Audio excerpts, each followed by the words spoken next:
busque la gloria y procure la unión. Yo quiero una iglesia que sane al herido, que rompa cadenas, liberte al cautivo, que aclare la mente al que está confundido y que hable verdad. Yo quiero una iglesia que con su mirada le brinde esperanza al alma angustiada. Yo quiero una iglesia que sane la herida de la humanidad. Yo quiero un rebaño donde mis ovejas se sientan seguras y llenas de paz, donde mi palabra sea su alimento. Allí quiero morir. Cubre varias décadas y hay una repetición y hay un énfasis en los juicios que Dios advierte, y como que Dios pone detalles a los que tenemos que prestar atención, pero sobre todo lo más importante es que nosotros podamos encontrar aplicaciones prácticas para nosotros como iglesia. Hermana Nuria cubrió el capítulo 7, y en el capítulo 7 se nos habla acerca de que el Señor hace un llamado a los que entran por las puertas para adorar. Y esto pues obviamente tiene una aplicación práctica para la iglesia ahora. En el capítulo 7 se hace un señalamiento en contra del pueblo de Israel porque ellos se habían dado a la devoción de la reina del cielo. Así que en esto no están equivocados los católicos, en esto de adorar a la reina del cielo. Digo, no están equivocados en el sentido de que no son ni los primeros ni los únicos. Por siglos el enemigo ha desviado el enfoque de la adoración al Dios vivo, y desde hace siglos se adora a la reina del cielo. Se ha adorado a una reina del cielo de una forma diversa, es decir, con diferentes nombres, pero nosotros sabemos que no hay ninguna reina del cielo. Hay un rey de los cielos. Hay un Dios todopoderoso únicamente. También en el capítulo 7 se señala que parte del pecado del pueblo es que hay falta de interés por la palabra. Y esto también es aplicable a la iglesia hoy. Yo me sorprendo de cómo en diferentes iglesias donde me he encontrado compartiendo la palabra, el fenómeno es igual. Hay mucha gente que no le interesa la palabra. O sea, no hay una actitud de estar atentos a la palabra. No hay una actitud de estar tomando notas de la palabra. No hay una actitud que revele que hay hambre, sino que a veces hay cierta indiferencia, cierto cansancio, cierta actitud así de menosprecio. Y esto fue el pecado que Dios señaló al pueblo en el capítulo 7. Y aparte de eso le señaló que ellos habían rechazado a los verdaderos profetas. Habían hecho a un lado los que les hablaban la palabra. Y finalmente, aunque hay muchos detalles más en el capítulo 7, le señala que ellos habían contaminado la casa, habían contaminado el templo e incluso habían sacrificado a sus hijos. Los habían pasado por el fuego para poder presentarlos como ofrenda a dioses paganos. Y yo sé que en la mente de todo evangélico eso puede sonar así muy grosero, hasta el punto de decir es que qué bárbaros estos israelitas, ¿verdad? Llegar al punto de matar a un niño, echándolo en un horno de fuego, echándolo en las llamas para sacrificarlo a un ídolo. Eso es demasiado. Pero lo cierto es que muchos evangélicos también han sacrificado a sus hijos, dejando que el mundo los destruya. Han sacrificado a sus hijos, dejando que el mundo los absorba, los atraiga. Y muchos evangélicos ahora mismo están sufriendo porque sus hijos están destruidos en el mundo. Dejaron que el mundo, dejaron que las circunstancias, dejaron que el sistema los absorbiera. No los entregaron así directamente a un ídolo, pero los entregaron a un sistema de religión o los entregaron a un sistema muy mundano de evangelio. Y actualmente hay muchos padres evangélicos lamentando que sus hijos no están en el evangelio, están perdidos, están muertos. Hay otros que están en malos pasos y se han convertido en personas malhechoras o malhechores, porque fueron de alguna manera entregados por sus padres, por su falta de sabiduría, por la falta de disciplina, por la falta de instrucción, etc. Así que también hay que hacer una aplicación de esto en lo práctico. Pues sobre esa base del capítulo 7 vamos ahora al capítulo 8, leemos a partir del verso 1. En aquel tiempo, dice Jehová, sacarán los huesos de los reyes de Judá y los huesos de sus príncipes, y los huesos de los sacerdotes, y los huesos de los profetas, y los huesos de los moradores de Jerusalén fuera de los sepulcros, y los esparcirán al sol y a la luna y a todo el ejército del cielo, a quienes amaron, a quienes sirvieron, en pos de quienes anduvieron, a quienes preguntaron y ante quienes se postraron. No serán recogidos ni enterrados, serán como estiércol sobre la faz de la tierra. Y escogerá la muerte antes que la vida todo el resto que quede de esta mala generación, en todos los lugares a donde arroje yo a los que queden, dice Jehová de los ejércitos. Una de las cosas que vamos a ver en el libro del profeta Jeremías, al igual que en otros libros proféticos, es la descripción bien detallada de los juicios de Dios. Dios da detalles bien específicos para que se sepa que realmente Él conoce todas las cosas y anticipadamente las revela. Y en este punto está diciendo que por causa de haber contaminado su casa, de haber sacrificado sus hijos, de haber adorado a la diosa del cielo, a la reina del cielo, de no haber mejorado sus caminos y no vivir esa vida mediocre espiritualmente, va a venir tal juicio sobre ellos que ni siquiera van a ser enterrados. Y esto aún en el mundo, en la gente no religiosa, tiene un impacto, porque la gente tiene una cierta reverencia por la muerte, y aún la gente no religiosa tiene una preocupación hasta por dónde se van a morir. La gente tiene cierta preocupación hasta por dónde van a ser enterrados, porque el hecho de no ser enterrados significa algo, es algo vergonzoso.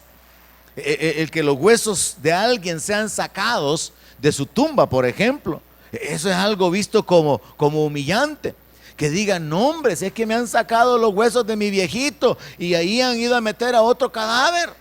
Y hoy que yo voy al 1 de enero, ¿cómo es? El 2 de noviembre, ¿verdad? A querer enflorar, me encuentro con que los huesos están afuera. No, eso indigna. Porque la gente en el mundo tiene una reverencia por la muerte, por los muertos y por la sepultura. Entonces Dios les hace ver que aún en la muerte ellos van a experimentar tal humillación, tal vergüenza, que sus huesos van a estar fuera de los sepulcros. Ahora, lo más importante de esta declaración del Señor es que Él revela 4 cosas, 4 acciones que el pueblo de Israel efectuó y por las cuales Él va a hacer que sean humillados de tal manera que sean exhibidos delante de aquellos a quienes amaron, a quienes sirvieron, a quienes preguntaron o de quienes dependían y ante quienes se postraron. Y estos son los ídolos que ellos escogieron. Por eso en el verso 2 dice, y los esparcirán al sol y a la luna y a todo el ejército del cielo. Porque ellos tenían diferentes deidades. Recuérdese que aún nosotros como salvadoreños tenemos un Popol Vuh, tenemos una idiosincrasia, tenemos una cultura donde los ancestros creían que había un Dios de la lluvia, que había un Dios de las cosechas, que había un Dios del viento. Y esto es algo que se regó hace siglos en el mundo. Eso de adorar diferentes deidades. Lo podemos ver claramente allá en Egipto. Ellos creían que había un Dios en el Nilo, que había un Dios de la fecundidad, un Dios de las cosechas. Entonces, esto de adorar diferentes deidades o divinidades ha sido parte de la estrategia del diablo para desenfocar a la humanidad del único y sabio Dios, del Todopoderoso, del Creador de los cielos y de la tierra. Entonces viene el Señor y dice, los huesos de los moradores de Jerusalén van a quedar fuera de su sepulcro y van a quedar esparcidos delante de aquellos a quienes amaron, a quienes sirvieron, en pos de quienes anduvieron, a quienes preguntaron y ante quienes se postraron. Y cuando yo leía estas acciones, yo encontraba, tiene que haber una relación entre nosotros y Dios, hermanos, que cubra estas áreas. Nosotros tenemos, y es un mandato, que amar a Dios. Amén. También tenemos que servir a Dios. También tenemos que seguir a Dios. También tenemos que depender de Dios. No dicen amén, ¿verdad? Es parte del problema del pueblo de Israel, acuérdese. Y tenemos que postrarnos o adorar a Dios. Son 5 cosas que deben de conectar nuestra vida, nuestra devoción con Dios se muestra en estas áreas. Apúntelas para que las lleve a la práctica. Tenemos que amar a Dios, tenemos que servir a Dios, tenemos que seguir a Dios, tenemos que preguntarle, lo cual significa depender de Dios, y tenemos que postrarnos delante de Él. 5 aspectos prácticos de nuestra relación con Dios. O sea que no es solamente venir a la iglesia. No. Mucha gente va a las iglesias, pero no adoran. Mucha gente va a las iglesias, pero no ama a Dios. Mucha gente va a las iglesias, pero no le pregunta al Señor, no depende de Él. Mucha gente va a la iglesia, pero no están siguiendo al Señor. Así que cada uno de nosotros tiene que llevar a la práctica estos cinco aspectos. Es muy importante, hermanos. No estamos aquí solamente para cubrir un capítulo más, ni para cubrir una semana más. Estamos aquí para crecer, amén. Y usted crece cuando usted recibe la palabra y se convierte en un hacedor de la palabra. Si no cubriera más otra cosa sobre este capítulo, con esto habría bastante. Tenemos que amar a Dios, tenemos que seguir a Dios, tenemos que servir a Dios, tenemos que depender de Dios y tenemos que adorar a Dios. Nuestra comunión se basa en estos 5 aspectos. Ahora, el pueblo de Israel lo hizo erróneamente. Pusieron su confianza en quienes no eran Dios porque estaban engañados. Verso 4. Les dirás a sí mismo: así ha dicho Jehová, el que cae no se levanta, el que se desvía no vuelve al camino. ¿Por qué es este pueblo de Jerusalén rebelde con rebeldía perpetua? Abrazaron el engaño y no han querido volverse. Escuché y oí, no hablan rectamente. No hay hombre que se arrepienta de su mal diciendo: ¿qué he hecho? Cada cual se volvió a su propia carrera, como caballo que arremete con ímpetu a la batalla.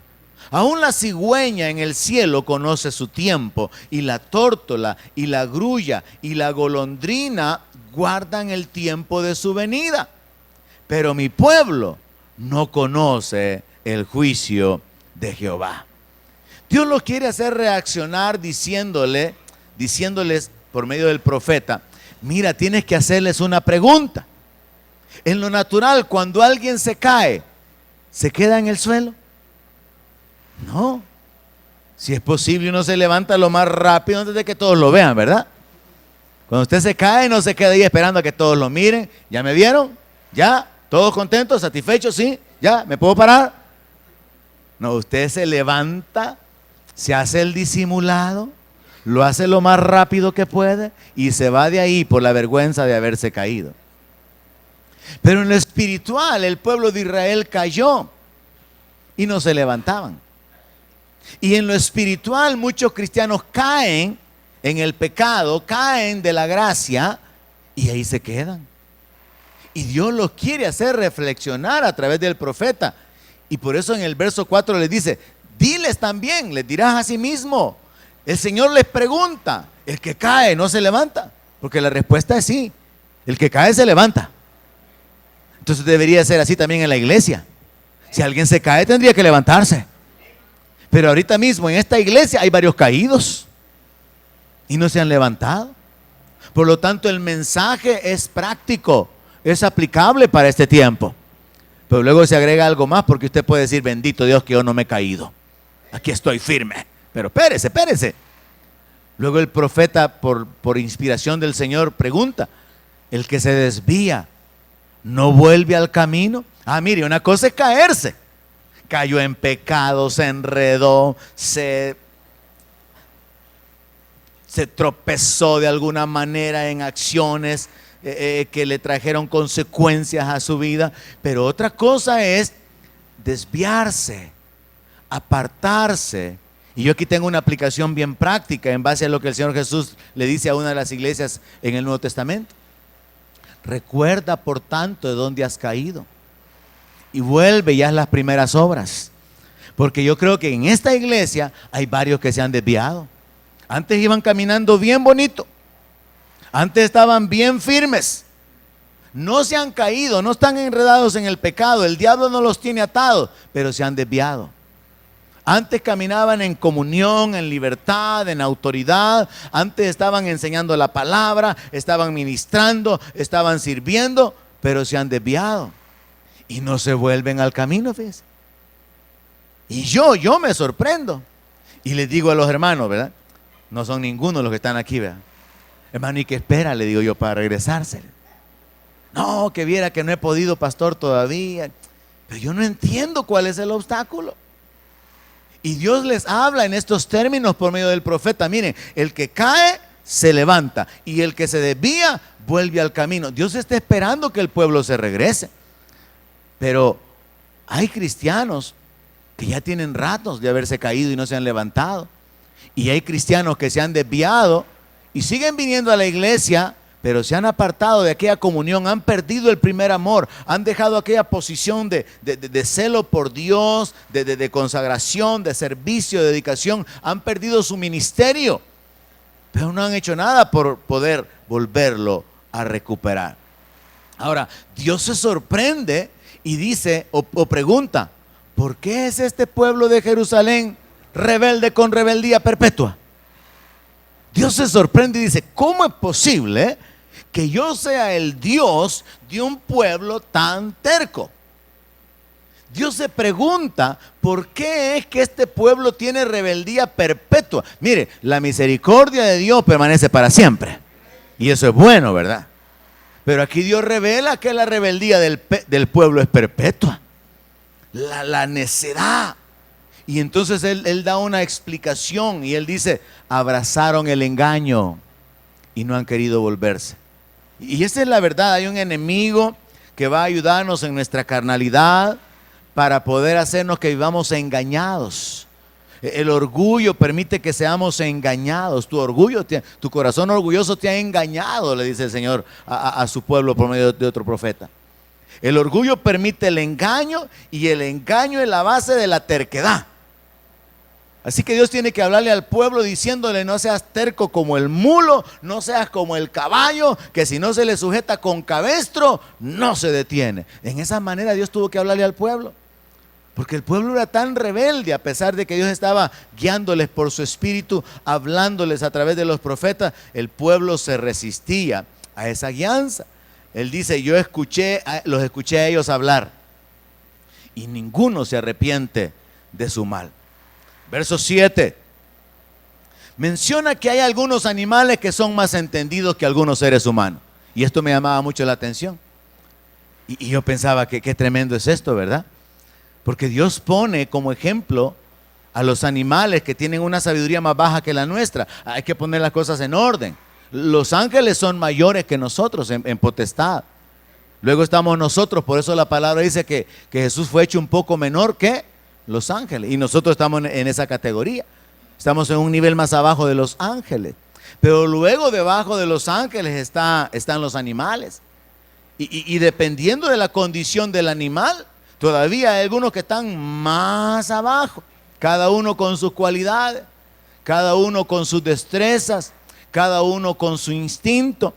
Pero el Señor revela que hay 4 animales aquí que Él los ocupa como ejemplo de animales que saben discernir el tiempo, animales que emigran y luego regresan, y Él ocupa esta figura para decir, mi pueblo debería ser tan entendido que cuando se equivocó, debería reconocerlo y volverse.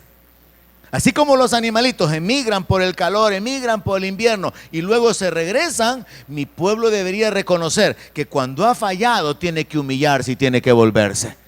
Y no lo hace. Y entonces el Señor menciona que la cigüeña en el cielo conoce su tiempo. ¿Verdad que a los 9 meses le trae? Bueno, algunos a los 7, ¿verdad? Pero ya la cigüeña estaba programada para los 7 meses. O sea, eran cigüeñas de 7. El Señor establece la idea de que la cigüeña conoce el tiempo, también la tórtola, también la grulla, también la golondrina. Dice que guardan el tiempo de la venida. Y mire la última frase, pero mi pueblo no conoce el juicio de Jehová. Dios espera que su pueblo sea sabio. ¿Por qué? Porque lo guía por su espíritu, porque les ha dado la palabra escrita, la ley en este punto, porque les ha enviado profetas, ministros, para que les enseñen la palabra. Entonces, el pueblo debería ser sabio. De igual manera, hermanos, ahora la iglesia debería tener sabiduría. La iglesia debería tener sabiduría, porque tenemos el Espíritu Santo, tenemos la Biblia, tenemos ministros que predican la palabra. Pero lo mismo que el Señor señala del pueblo de Israel es una realidad en la iglesia hoy. Hay mucha gente dentro de las iglesias con una actitud de rebeldía y no conocen, no disciernen, no tienen juicio, no entienden y no actúan de acuerdo a como Dios quisiera que ellos actuaran para su propio beneficio. Verso 8. ¿Cómo decís? Nosotros somos sabios y la ley de Jehová está con nosotros. Ciertamente la ha cambiado en mentira la pluma mentirosa de los escribas. Los sabios se avergonzaron, se espantaron y fueron consternados. He aquí que aborrecieron la palabra de Jehová. ¿Y qué sabiduría tienen? Dios los reprende diciéndoles, ¿cómo se atreven a decir que ustedes son sabios? Dios está señalando el pecado de la soberbia espiritual. Y hermanos, yo creo de que este es un pecado que solamente se puede cometer a nivel de personas dentro de la iglesia. Allá en el mundo hay gente orgullosa, allá en el mundo hay gente soberbia, gente arrogante, gente altanera, gente prepotente. Pero la soberbia espiritual está conectada con la presunción de que conozco la Biblia y a mí nadie me va a enseñar nada. La soberbia espiritual está conectada con que yo soy sabio y puedo menospreciar o pensar ¿qué me va a enseñar ese a mí? ¿Qué me va a enseñar esa a mí? Es una actitud arrogante que hace que la persona pueda predisponerse para poder recibir una enseñanza, una instrucción o recibir una amonestación, una corrección de parte de alguien que considera que es menor que él o que ella o que es insignificante. Es un pecado que solo se puede cometer por cristianos, la soberbia espiritual. Y está basada en presumir tener un conocimiento de la palabra. Es este pecado el que causa que muchos no quieran sentarse para estudiar y piensan, no, y yo voy a ir para que esos hermanitos que tiene ahí el hermano Cornejo me enseñen a mí. No necesitamos ir al CEN nosotros a estudiar. Mira, hay mucha gente que está mal en sus ministerios porque no han recibido la herencia de la palabra que nosotros hemos recibido. Han estado haciendo las cosas mal por tiempo, pero no han tenido la humildad para decir, voy a sentarme y voy a esperar que el Señor sea quien por su Espíritu aplique la palabra en mi vida. Hay mucha gente que piensa que es para poder sentarse y permitir que personas más jóvenes le enseñen. Pero no podemos aquí solamente sentar en el banquillo de los acusados a gente que está fuera de la iglesia. Es un pecado que sucede aún dentro de nosotros cuando pensamos que hay otras personas que no nos pueden amonestar, no nos pueden enseñar, porque nosotros somos más sabios. Y entonces el Señor les hace esa pregunta, ¿cómo se atreven a decir nosotros somos sabios? ¿Cómo pueden decir la ley de Jehová está con nosotros? Si en verdad la pluma mentirosa de los escribas la ha cambiado. Y aquí yo pensaba, hermano, que hay un pecado. Este es un pecado que solo cristianos lo pueden cometer, pero esto se agrava todavía cuando yo creo en lo particular que en la práctica se puede comprobar que hay un pecado que los grandes líderes evangélicos están cometiendo. Porque hay un montón de líderes evangélicos que están enseñando cosas contrarias a la palabra, pero ellos pretenden que ellos están llenos de sabiduría y que no pueden ser movidos de su posición. Me atrevería a exponer, por ejemplo, dentro del movimiento de la superfe o los profetas de las ultra, hiper, mega, super prosperidad, que están enseñando cosas para mover a la gente, están enseñando cosas para poder enriquecerse, Pero ellos piensan que ellos son sabios, ellos piensan que tienen el respaldo de Dios, que Dios está con ellos. Aunque han cambiado en mentira la ley, la palabra, la enseñanza, para poder negociar, para poder aprovecharse, para poder obtener beneficios materiales. Entonces yo pienso de que la soberbia espiritual es un pecado que solo los cristianos pueden cometer. Pero los líderes podemos cometer un pecado todavía más grande cuando presumimos de ser sabios y estamos desviados enseñando cosas que realmente no están de acuerdo a la palabra. Así que el Señor dice, los sabios se avergonzaron, se espantaron y fueron consternados. He aquí que aborrecieron la palabra de Jehová. ¿Y qué sabiduría tienen? Mire, hermano, hay cosas que se enseñan ahora tan desviadas de la palabra. No sé si le he mencionado, creo que no a la iglesia, creo que lo hice en un video, en una de las clases del tercer nivel. Hay una mujer que se dice profeta, que le enseña en público, en una conferencia de mujeres, que le eche sal a los calzoncillos de su esposo, para que una amante que el esposo tiene se aleje de él. Y antes de darles instrucción, la mujer explica de que esas son cosas bíblicas, que lo que pasa es que el diablo le ha robado esas cosas a la iglesia y que la iglesia no las usa, pero que ahora ella, bajo la unción profética, trae la revelación de que son cosas que sí funcionan. Y entonces ella misma testifica que a la mujer que le aconsejó que hiciera eso, lo hizo y le funcionó. Así que testifica que la sal tiene poder. Entonces mire, se enseña cada cosa. Y hay gente, hermano, que anda volando bien alto, gente famosa. Y así como son de grandes, así es de grande el daño que ellos realizan. Y por eso el Señor habla acerca de los líderes y por eso el Señor confronta, como viene a continuación. Por tanto, dice el Señor habla de juicio: daré a otros sus mujeres y sus campos a quienes los conquisten, porque desde el más pequeño hasta el más grande, cada uno sigue la avaricia. El problema de Israel fue el amor por el dinero. Y ese es el mismo problema en muchas iglesias actualmente. Todo es dinero. Algunos tienen problemas con dar el dinero y otros tienen problemas con acumular dinero. Pero es una situación que abarca a todos y que afecta a muchos y que ha denigrado el evangelio. Dice que desde el más pequeño hasta el más grande, cada uno sigue la avaricia. Desde el profeta hasta el sacerdote, todos hacen engaño. O sea que no hay nadie que diga la verdad, todos hacen trampa. Y curaron la herida de la hija de mi pueblo con liviandad, diciendo paz, paz. Y no hay paz. ¿Se han avergonzado de haber hecho abominación? Ciertamente no se han avergonzado en lo más mínimo, ni supieron avergonzarse. Caerán por tanto entre los que caigan, cuando los castigue caerán, dice Jehová. Dios está diciendo, aunque su pecado es muy grande, no se arrepienten, porque no consideran que su pecado es grande. Y yo creo que en esto consiste el poder engañoso del pecado, que el diablo trabaja de manera que puede hacernos creer que el pecado no es tan grande. Y aquí voy a establecer una posición bien firme. He oído a muchos pastores decir, pecado es pecado y no hay pecados grandes y pecados pequeños. Sí hay.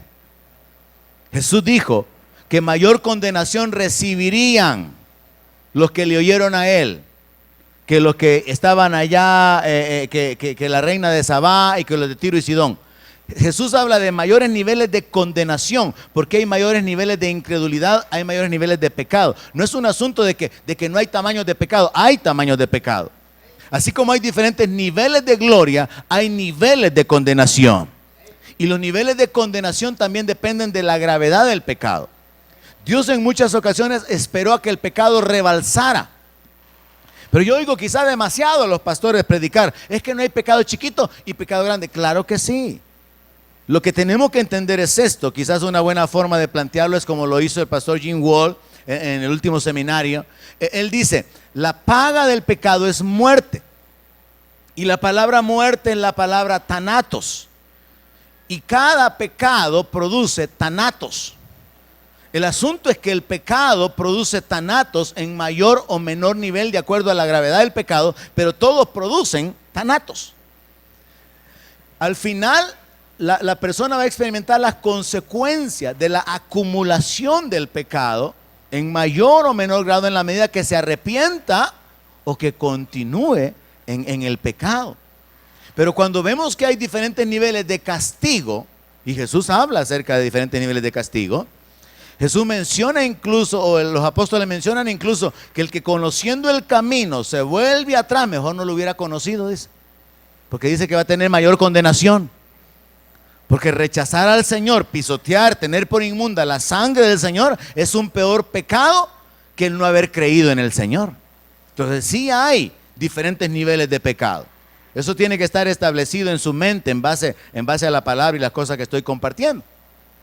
Pero el poder del diablo en cuanto al engaño, porque él es el padre de mentira, lo utiliza para hacerle creer al creyente que el pecado no es tan grande. Todavía no es tan urgente que te arrepientas todavía. No es tan grande. Así que el Señor observa que el pueblo está en pecado, pero no se avergüenzan, no se arrepienten. Y entonces el Señor dice, como no supieron avergonzarse, entonces van a caer. Cuando yo los castigue, van a caer, dice el Señor. Verso 13. Los cortaré del todo, dice Jehová. No quedarán uvas en la vid, ni higos en la higuera, se caerá la hoja, y lo que les he dado pasará de ellos. ¿Por qué nos estamos sentados, reunidos, y entremos en las ciudades fortificadas y perezcamos allí? Porque Jehová nuestro Dios nos ha destinado a perecer. Y nos ha dado a beber aguas de hiel, porque pecamos contra Jehová. Esperamos paz, y no hubo bien. Día de curación, y he aquí turbación. Desde Dan se oyó el bufido de sus caballos. Al sonido de los relinchos de sus corceles tembló toda la tierra, y vinieron y devoraron la tierra y su abundancia, a la ciudad y a los moradores de ella. Porque he aquí que yo envío sobre vosotros serpientes, áspides, contra las cuales no hay encantamiento, y os morderán, dice Jehová. Dios establece que ahora ya no hay nada que pueda detener el juicio. Curiosamente, el capítulo 7 que hermana Nuria cubrió la semana pasada es el único libro en toda la Biblia, y es el único texto en la Biblia donde Dios prohíbe orar por alguien. No hay otro texto en la Biblia. La razón es esta: Dios ya les había advertido sobre el pecado, sobre el juicio. Dios ya había detenido el castigo. Dios ya había esperado que se arrepintieran. Dios había vuelto a enviar otros profetas para que los amonestaran. Dios había vuelto a esperar para que se arrepintieran. Pero llega un momento en que el juicio tiene que ser ejecutado. Y por eso la palabra dice, y esto es una aplicación que tiene que ser tomada en cuenta por creyentes como inconversos: buscad a Jehová en cuanto pueda ser hallado. Porque hay un tiempo para hallar misericordia. Hay un tiempo para alcanzar misericordia. En el caso del pueblo de Israel, ellos habían venido por años de desobediencia. Bueno, es más, Dios los reprendió, y es tremendo lo que está en el capítulo 7 cuando el Señor les dice: yo no les ordené nada acerca de holocaustos. Yo no les pedí que mataran animales. Si yo lo que les pedí fue que obedecieran mi voz, les dice el Señor. Y a mí me llama la atención mucho eso. Porque cuando Dios los sacó de Egipto, ¿qué les pidió Dios? ¿Acaso le dijo: mire, yo quiero que me maten animales en la mañana y en la noche, y quiero que al principio del mes y al final del mes, y también en tal tiempo y en tal tiempo? Dios no les pidió nada de eso. Lo que les pidió fue que le siguieran, que le creyeran.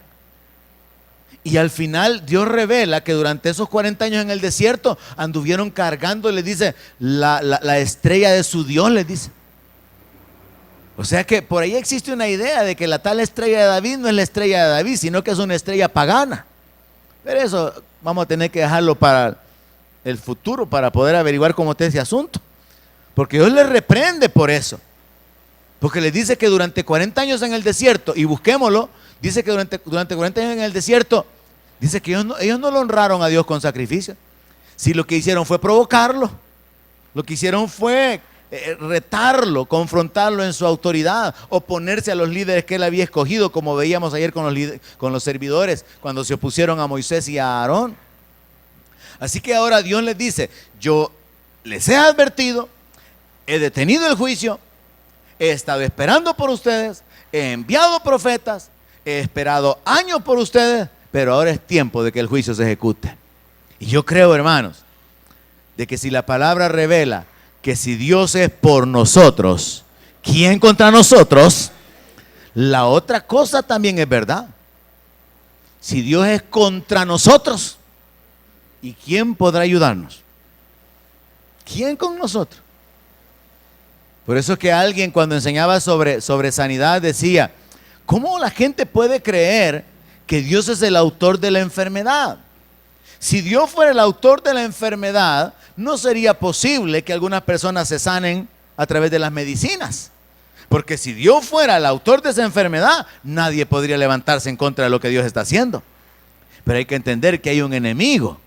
Y hay que entender también que hay causas naturales. Y por eso es que existe la medicina como un recurso en lo natural. Y por eso existe el poder de Dios como un recurso espiritual. Porque somos seres que podemos movernos en los dos mundos, en el mundo natural y en el mundo espiritual. Por eso es que está escrito que no solo de pan vivirá el hombre, sino de toda palabra que sale de la boca de Dios. Lo natural y lo espiritual actúan juntos en nosotros. Verso 18. A causa de mi fuerte dolor, mi corazón desfallece en mí. He aquí voz del clamor de la hija de mi pueblo que viene de la tierra lejana. ¿No está Jehová en Sión? ¿No está en ella su rey? ¿Por qué me hicieron airar con sus imágenes de talla, con vanidades ajenas? Pasó la siega, terminó el verano, y nosotros no hemos sido salvos. Quebrantado estoy por el quebrantamiento de la hija de mi pueblo, entenebrecido estoy, espanto me ha arrebatado. ¿No hay bálsamo en Galaad? ¿No hay allí médico? ¿Por qué pues no hubo medicina para la hija de mi pueblo? Cuando llegué a este punto de la escritura encontré un poco de dificultad en interpretarla, pero a través de los comentaristas pude comprender que el profeta está siendo inspirado por Dios para hablarle al pueblo. Así que el profeta puede percibir los pensamientos de Dios, pero el profeta también puede de alguna manera, para transmitir el mensaje correctamente, puede experimentar los sentimientos con los que Dios lo impresiona. Así que el profeta habla de parte de Dios. Recuerde que el profeta es la boca de Dios, amén.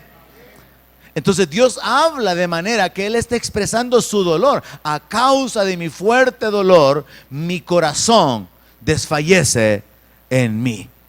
Y eso es Dios quien está inspirando, impresionando al profeta para hacerle saber que él tiene un dolor por su pueblo.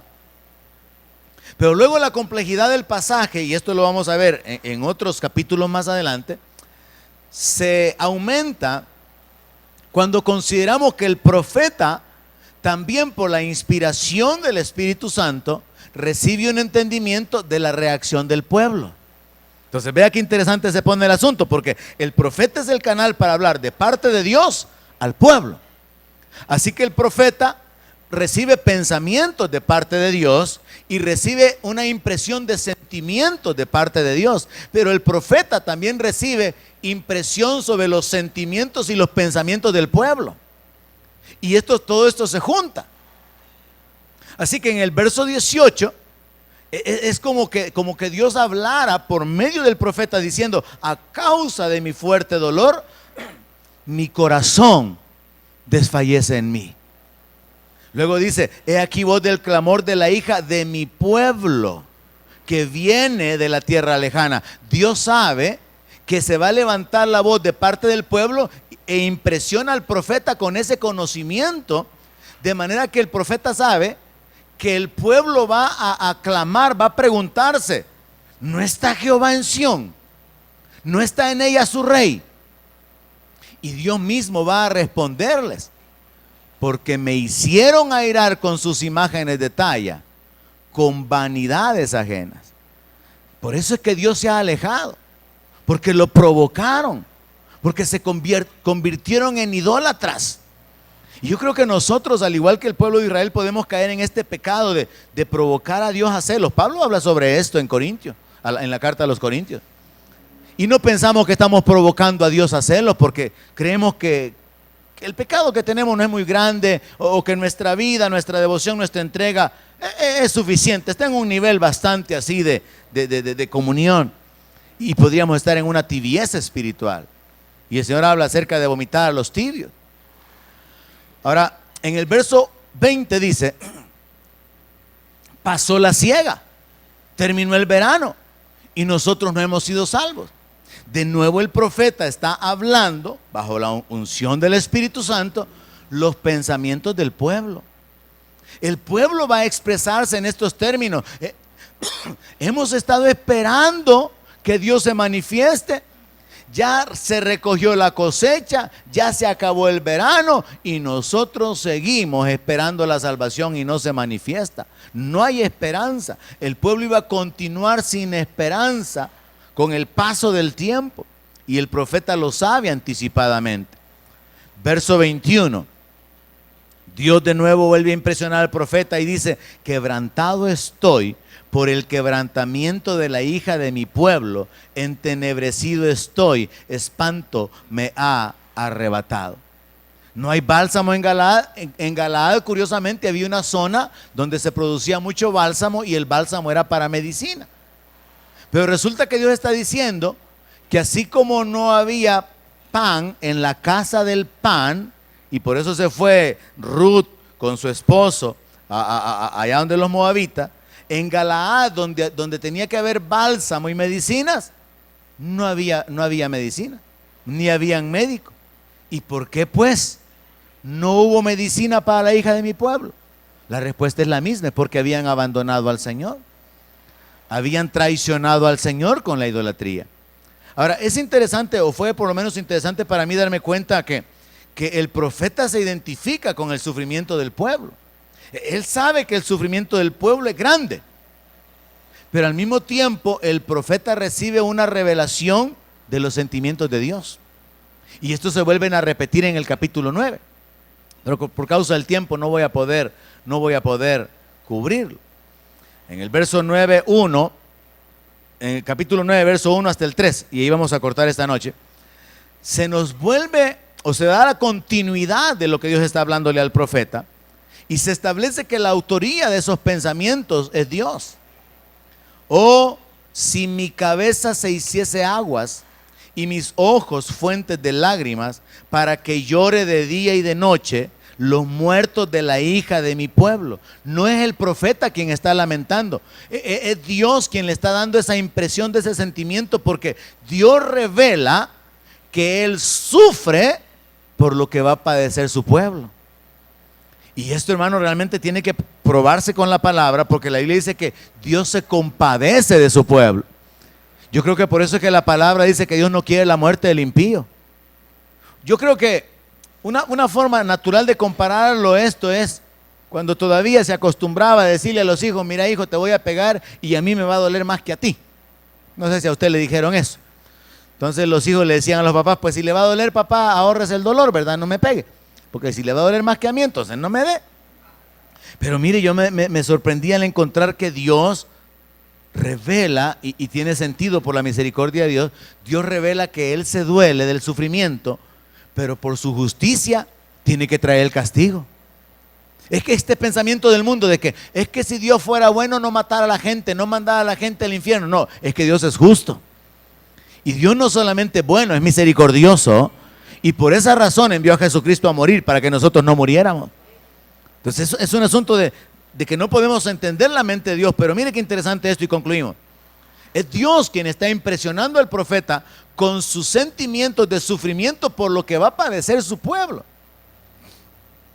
Dios está diciendo: oh, si mi cabeza se hiciese aguas, mis ojos fuentes de lágrimas. O sea, como que si Él pudiera llorar y lamentar, para que llore día y noche los muertos de la hija de mi pueblo. Oh, ¿quién me diese en el desierto un albergue de caminantes, para que dejase a mi pueblo y de ellos me apartase. Dios está hablando de una manera figurada, como poder llegar a un lugar, a un oasis, a un lugar de reposo, olvidarse que tuvo un pueblo rebelde, olvidarse que tuvo un pueblo que no le obedeció y olvidar definitivamente que no tiene ninguna conexión, ninguna relación con ellos. Y él dice, porque todos ellos son adúlteros, congregación de prevaricadores. Hicieron que su lengua lanzara mentira como un arco y no se fortalecieron para la verdad en la tierra, porque de mal en mal procedieron y me han desconocido, dice Jehová. O sea, eso no son los sentimientos del profeta. El profeta está hablando los sentimientos de Dios. Y voy a concluir ahí, con esa idea.